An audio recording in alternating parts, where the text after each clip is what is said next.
안녕하십니까. 수화통역 실전 첫 번째 시간을 시작하겠습니다. 원래는 이제 수화통역 단문이라는 이름으로 시작하려 했으나 이제 수화통역이 단어 차원, 다시 말하면 한국어의 단어 요거를 이제 수화로 어떻게 할 거냐라는 요런 단어 차원의 부분. 근데 두 번째는 문장 차원이 있습니다. 이 문장을 어떻게 할 것이냐. 그 다음에 세 번째는 이 문맥 속에서 어떻게 할 것이냐라는 것을 다뤄볼 수 있는 부분이 있습니다. 그런데 수화통역이라는 게 어떤 한마디만 하는 것도 있지만 대부분 어떤 흐름 속에서 얘기를 합니다. 그래서 실제 통역 상황에서 어떻게 하는 것이 좋으냐, 어떤 고민거리가 있느냐를 같이 생각을 해보고 싶습니다. 자, 통역의 기술이라는 것이 있습니다. 이건 뭐냐면 화자의 의도를 파악해서 경직성의 원리로 한다. 자, 어떤 메시지가 있습니다. 그 메시지가 있는데 이 메시지에 드러난 겉으로 나온 메시지가 있고 그 다음에 이 사람이 이렇게 말하려는 의도와 목적, 전하고 싶은 부분이 있습니다. 자, 우리 통역은 무엇이냐면 바로 그것을 파악하고 전달하는 것이다. 우리가 겉으로 나온 이 부분이 있지만 이것을 통해서 이 사람이 말하려는 것은 무엇이냐라는 걸 하고 그것을 부각시켜서 의도를 나타내는 것. 이것이 이제 통역이다라고 볼 수가 있습니다. 자, 오늘 공부는 노무현 대통령 연설 중에 2008년 봉화마을 만남의 광장에서 있었던 메시지를 발췌해서 같이 한번 해보려고 합니다. 자, 첫 문장 이렇게 시작합니다. 저는 이제 정치를 그만둔 사람이고 주로 악수하고 스킨십으로 하는 건 좋은데 여기까지 끝나요? 자, 그럼 이게 무슨 말인지 잘 알아들을 수가 없습니다. 자, 일반적으로 이렇게 일반인이 썼다 그러면은 이게 이제 그 사람의 전애가 국회의원을 그만둔 건지 대통령을 그만둔 건지 이 사전 지식이 없으면 이 메시지를 파악하기가 어렵습니다.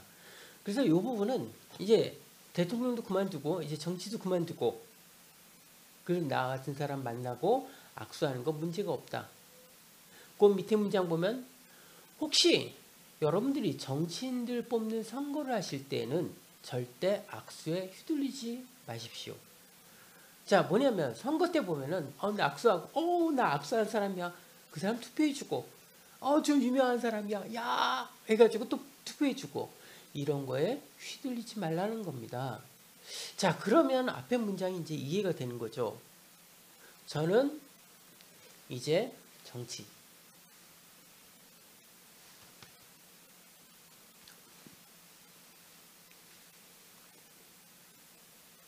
자, 나랑 악수하는 거 좋은데 악수하는 거 좋다 그러면 어떤 부분이냐면 악수하는 게 좋다 그러면 악수하는 게 좋은 일이다라고 해석이 돼요. 그래서 악수를 해도 된다 이런 의미할 때는 악수 돼 가능하다 문제 없다. 자, 그 다음에 이제 악수라는 부분이 있고 이제 스킨십이 있습니다. 자, 우리가 스킨십이라는 단어는 이제 특별히 수화가 있지는 않아요. 그러면 이 수화는 어떻게 하냐면 스킨십의 대표적인 것들을 우리가 꼽아서 어떻게 할 거냐라는 것을 고민합니다. 근데 여기서는 이제 허그를 생각할 수도 일반적인 스킨십 하면 뭐 허그나 이런 것을 생각할 수 있는데 자, 전직 대통령은 이제 허구한다 그러는 거 좀 그래요. 그래서 여기서는 악수한다는 것이 곧 어떤 스킨십이다라는 것을 하나의 일맥상통으로 보아서 해석을 하기도 합니다. 그러면 나하고 악수? 돼. 문제 없어. 뭐 이런 식으로 해석할 수가 있습니다. 혹시 여러분들이 정치인들 뽑는 선거하실 때 자, 정치인들 뽑는 선거 자, 선거는 다 정치인들 대부분 물론 지자체의 장을 뽑는 선거도 있지만은 그러다 보니까 혹시 여러분 앞으로 선거 때 악수에 휘둘리지 마십시오. 그러면 절대로 악수에 휘둘리지 마십시오. 그럼 절대 어떻게 했나? 절대 이것도 있고 절대도 있고. 자, 일단 잠깐 보류하고 악수에 휘둘리지 마십시오. 그러면 악수 야 이렇게 하지 말라. 이런 식의 표현도 되죠. 자, 그래서 절대라는 부분 수학하면 그래 절대로 악수지 않아. 이런 표현도 가능합니다. 그러니까 수화는 그러면 한 흐름 속에서는 여러 가지 표현이 가능합니다. 여러 가지 표현. 단 어떤 것이 더 전달력이 좋을까, 어떤 것이 더 노인이 봤을 때 확 와닿을까라는 걸 우리가 고민하는 것이 통역자의 고민입니다. 그래서 악수해서 나 악수했어 하지 마십시오. 자, 이걸 끌려다니지 말라고, 휘둘리지 말라고 할 수도 있고, 악수했어, 뽑아, 이거 하지 마세요 라고 표현할 수가 있습니다. 자, 두 번째 문장 보겠습니다. 특히 인물에도 휘둘리지 마시고요. 자, 인물이라고 그러면은 우리가 수화할 때 얼굴이라고 생각할 수도 있고, 그 다음에 뭐 이제 다른 표현으로 미남, 뽑아줘. 자, 여기서는 선거 때라는 것들이 전제됐으니까 휘둘리지 말다는 거를 끌려다니는 것도 되고, 또 한편으로 유명, 선거 줘. 자, 이건 투표 준다라는 거죠. 미남 투표 줘. 그러니까 하지 말라는 거죠. 그래서 여기서는 인물이라는 부분이 대부분 이제 인지도가 높은 사람. 그래서 이런 형식의 것도 이제 좋은 표현이지 않을까 생각합니다. 그래서 휘둘리다라는 표현이 어떤 진짜 요 휘둘리다라는 문장만 보면은 어떤 걸 메인다라는 표현을 쓸 수. 이게 이제 이거는 이제 목에다가 개 끈이나 목걸이가 끌려다니는 거예요. 근데 이거는 뭔가 이제 표현이 좀 애매해. 그래서 의미 자체가 어떤 거 내가 뭔가 이제 잘못하거나 뭐 곱게 가지고 한다라는 이 부분을 좀 많이 쓰는 표현이에요. 그러다 보니까 이것보다는 인물에 휘둘리지 말라는 건 자, 인물, 악수 다 제껴놓고 정책을 물어보세요. 자, 인물, 악수 다 제껴놓는다. 그럼 뭐냐면 인물 유명, 뭐 나랑 악수했어. 이거 다 제껴놓는다는 게 여러 가지 표현이 있습니다. 그런데 이제 그런 거 다 차지해놓고 제껴놓고 물어보라는 거. 뭐 정책입니다. 정책은 어떻게 되어 있냐면 다스리다 하고 계획이 되어 있습니다. 자, 보면은 앞으로 뭐 하고 물어보라는 거죠. 그 다음 문제기 우리가 이제 정책이라는 단어가 이제 굉장히 많이 나오는 것을 이제 알 수가 있습니다. 뭘 물어본다? 정책이다. 그러면 여기쯤 되면은 키워드가 무엇일까라는 걸 이제 고민해요. 우리가 수화라는 거는 이런 부분이 있습니다. 다양한 많은 단어들을 쓰는 것이 좋은 표현이냐, 아니면 일관된 통일성 있는 단어들을 쓰는 것이 좋은 거냐. 우리 메시지라는 거는 여러 가지 다양하게 쓰고 양이 질을 결정한다라고 생각할 경우가 많습니다. 근데 실제로 수화는 좀 반대예요. 그러다 보니까 정책이라는 것이 한 번 나온 다음에 정책 그러면 수화도 좀 불편합니다. 자, 한 번 나오고 계속 반복적으로 나온다면 그 다음부터는 표현들이 조금 바뀔 수가 있습니다. 그래서 뭐 하고 물어보고 그 다음에 왜 뭐, 그 다음부터는 정책하면서 왜 뭐냐 라고도 할 수 있습니다. 그 다음에 보통 사람들을 위한 정책이냐. 자, 그러면 보통 사람 위한 국가 다스리다 계획이냐. 굉장히 수화가 길어지죠. 우리가 수화는 이런 부분이 있습니다. 자, 무엇이 어떻다. 수화가 깔끔하게 떨어져야지 확 들어오는 부분이 있어요. 자, 국어는 말이 길어지면 전달력이 좋다고 생각하고 길어지면 양이 질을 결정한다고 생각하는 경우가 좀 많이 있습니다. 그러다 보니까 너무 말이 길어지는 경우가 있어요. 그러면 이게 들어오는데 굉장히 이제 쉽게 받아들일 수가 없습니다. 그러니까 전달력이 약하다라는 거죠. 그리고 수화도 마찬가지. 그러면 한 단어의 수화가 너무 많아지면 전달력이 많이 떨어집니다. 그럼 어떻게 하면 전달력이 좋은 부분이냐? 자, 이런 부분을 해야 되는 게 이제 수화 통역사들의 이제 고민인 거죠. 그럼 보통 사람 위한 계획이냐? 이렇게 할 수도 있겠죠. 자, 그 다음 여기서 이제 한번 보면 위안이라는 부분이 있습니다. 위하다라는 표현이 있어요. 자, 그럼 보통 사람 위하여 이렇게 할 거냐? 두 번째는 뭐냐면, 자, 위하다라는 부분은 보통 요것이 끝나면은 그 다음에 이제 끊기면 그 다음엔 너를 위하여라고 끝나는 데는 일서가 참 잘 좋습니다. 전달력이 좋아요. 그런데 위하여 뭘 하겠다라고 할 때는 이게 좀 뭔가 약간 매끄럽지 않은 표현입니다. 그러다 보니까 여기서 이런 부분이에요. 그럼 쉽게 어떻게 하냐? 그럼 위하다 대신에 보통 사람 목적이냐? 아니 부자? 자, 이거를 이제 문장 자체를 바꾸면 당신의 보통 사람 도와 부자 도와 뭐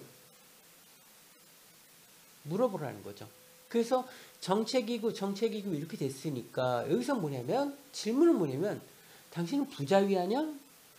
보통 사람 위하냐? 이걸 물어보라는 거죠. 그러면 보통 사람을 위한 정책이 길고 부자들을 위한 정책이 되게 길죠. 그래서 이제 정책이나 이런 것을 하나로 묶어가지고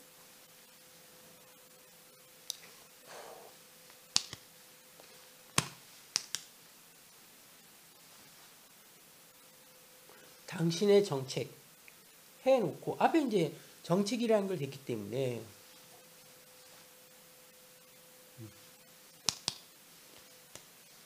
물어보라는 거죠. 자, 이렇게 되면 이제 하나의 문장과 문맥 속에서 좀 의미가 좀 달라지죠. 그래서 문맥 속에 보면은 이 사람이 키워드로 하는 것이 무엇이냐라는 걸 이제 같이 고민하면서 이제 생각을 해야 됩니다. 그런데 누구라도 그렇게 물으면 나는 부자를 위한 정책을 했다 이렇게 말하는 사람 없습니다. 근데 물어보면은 부자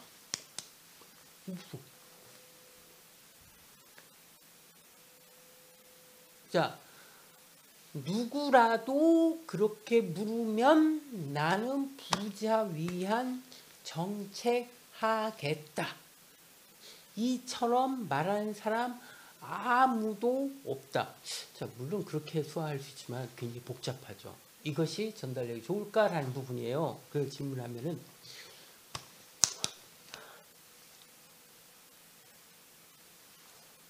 그렇게 하는 사람 있겠냐? 없다. 이런 표현도 우리가 생각해 볼 수 있는 표현입니다. 그럼 할 수 없이 당신의 성장 방법은 무엇인지. 자, 여기서 말하면 성장수 하면 이 성장이 됩니다. 자, 이 성장은 뭐냐면은 사람들이 키가 크는 성장을 보통 많이 얘기해요. 자, 그런데 내용이 뭐냐면 정책에 대한 내용을 하다 보니까 이 성장이라는 건 경제 성장 방법이 당신은 무엇을 갖고 있느냐라는 거죠. 그래서 요 부분을 그 흐름 속에서 내가 파악을 해야 된다. 이런 것은 이제 상황 분맥에 따라서 앞뒤 흐름에 따라서 어떻게 하느냐라는 것들 우리가 이해하고 통용을 해야 된다는 거죠. 그러면 성장 방법이 뭐냐? 경제 성장의 수단이 뭐냐라고 물어보세요. 그러면 경제. 예.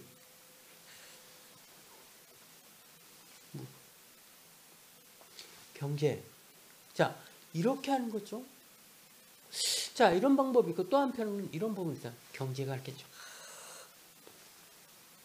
이런 방법도 있습니다. 자, 이것도 발전은 맞아요. 또 한편으로 경제라는 것들이 되고 발전. 자, 이제 수화가 이런 부분이 있습니다. 경제 발전이냐? 경제하고 무엇이냐? 이런 부분들은 우리가 어떻게 보냐면 우리가 두 가지 경제 성장 이렇게 되면 수화통역사들이 많이 좀 약간 실수하는 부분이면 경제라는 게 굉장히 짧게 끝나요. 어떻게 하냐면 경제 성장 이런 식으로 합니다. 방금 경제가 잘 보이지 않았죠. 경제를 표현하는 시간적인 부분과 성장을 하는 거 보면 성장이 더 길어요. 그럼 시각적으로 볼 때 경제가 자꾸 안 보이고 성장이 자꾸 길어집니다. 자, 농인의 수화하고 청인의 수화하고 많이 차이점은 뭐냐면은 주어 부분을 농인은 굉장히 길고 명확하게 한다는 거. 이게 이런 거야. 그 다음 서술은 굉장히 짧고 강렬하게 나옵니다. 근데 수화 통역하다 보면 이게 이제 마음이 바쁘니까 시간이 막 쪼달리니까 어떻게 하냐면은 앞에 단어를 너무 급하게 처리해. 그러다 보니까 두 단어를 해야 될 때 앞에 있는 게 핵심인데 그럼에도 불구하고 경제 성장은 자 어떻게 더 길냐? 성장이 더 길어져요. 그래서 의도적으로 경제 이렇게 한번 바꿔봐야 됩니다. 그래서 경제가 좀 더 길어져야 신성이 좋다. 볼 때 알아보기가 더 수월하다. 자, 정치라는 것은 정책을 잘하면 3개월 만에 효과 나는 것도 있고 2년 만에, 5년 만에, 10년 만에 정착마다 그 효과가 다 다르거든요. 정치. 자, 여기서는 이런 정치를 할 거냐? 아니면 국가 정치. 뭐 이렇게 해도 되겠죠. 뭐? 자, 여기서 계획을 잘한다. 할 수 있고요. 그 다음에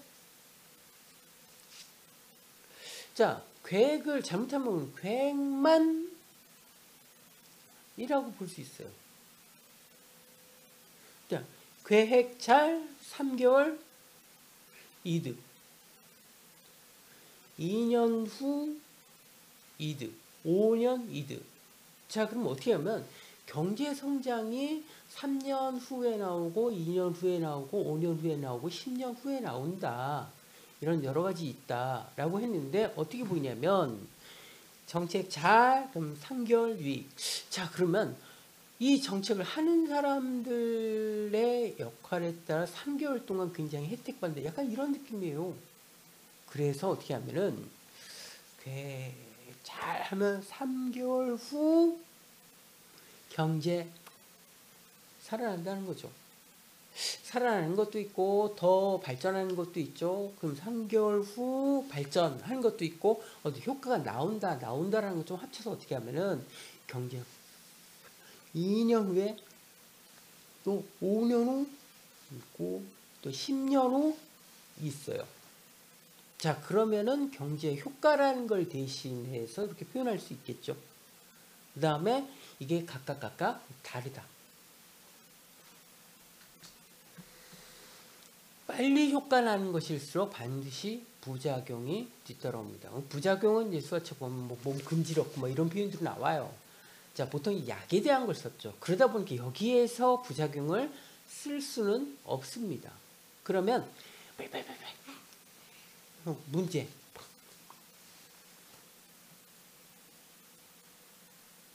그 문제 해결 또 세상에 공짜 없어. 자, 이런 부분 세상에 공짜 없다라는 게 어떤 거든 다 지불을 하거나 치료의 대가가 있다라는 부분이죠. 자, 여기서 무엇을 치르냐라는 부분인데 이걸 돈 쓴다고 해보면 조금 애매합니다. 어쨌든 빨리 하면은 문제 있어.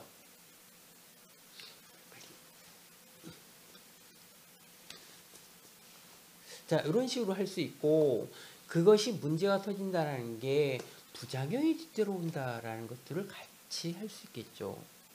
세상에 진짜 없어. 자, 이런 부분을 사실 이제 수화로 하게 되면 이 공짜라는 건 무료라는 거예요. 그럼 무료라는 건 내가 무료로 뭔가 받겠다라는 거예요. 자, 여기서 뭔가 문제가 있습니다. 빨리 하면 꼭 문제. 자, 오히려 앞에 있는 문장의 부작용에 대한 부분에 대한 것을 더 강화시켜서 이 문장을 표현할 수도 있습니다. 자, 정부 정책으로 경제를 살린다는 것은 반드시 대가를 지불해야 되죠. 자, 여기서 대가를 지불한다는 것은 정부가 그래서 경제 하면 꼭 대가하면 어떻게 하죠? 그에 따른 돈을 지불하는 거죠. 자, 그러면 정부가 돈을 주겠다라고 이해를 하게 됩니다. 그래서 정부가 할 때는 꼭 뭔가 문제는 있어. 문제 있어. 문제. 그 다음에 문제 없는 방법이 있어.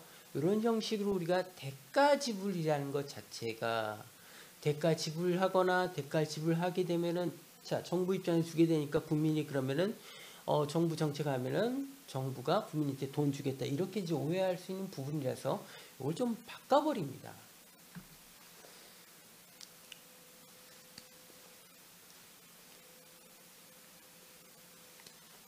(5년) 후 문제 없어. 10년 후 문제 없어. 전혀 부작용이 그 대가를 지불하지 않고 계속 그 효과를 날 수 있습니다라는 것들이 이 속에서는 포함된 거죠.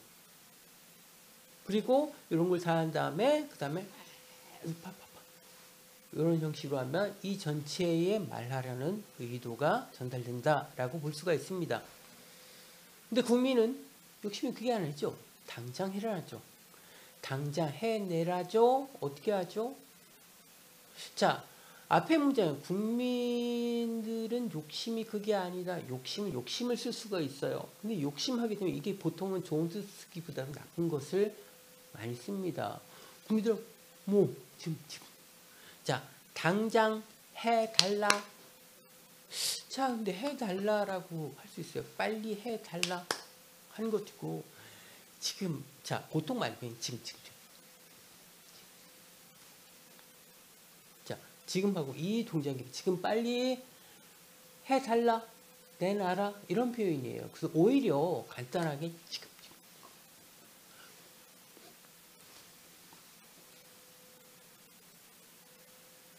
여러분들 부탁드리고 싶은 것은 당장 해내라. 이거 안 했으면 좋겠어요. 여러분한테 부탁하고요. 지금. 자, 그렇게 볼 수가 있고요. 그 다음에 이제 두 번째는 우리가 이제 수화 통역하면서 하지 마라는 수화가 있습니다. 제가 오늘 내용에서 좀 하지 마를 좀 썼는데 하지 말 쓰는 게 좋을까라는 부분이에요. 일반적으로는 안 쓰는 게 좋습니다. 그러면 당장 해내라. 이거 안 했으면 좋겠다. 지금 빨리. 자, 하지마 대신에 우리가 쓸 수 있는 부분은 뭐냐? 좋지 않아. 이런 표현을 우리가 생각해 볼 수가 있습니다. 실제로 내용은 한 2분 몇 초인데 실제 그걸 다 하게 되면 너무 좀 길어져서 여기까지 해서 우리가 문장 속에 있는 거를 어떻게 수화로 전달할 것이냐, 그리고 흐름 속에서 그가 어떻게 변화될 것이냐, 어떤 것을 전해야 될 것이냐라는 것을 같이 생각해 봤습니다. 감사합니다.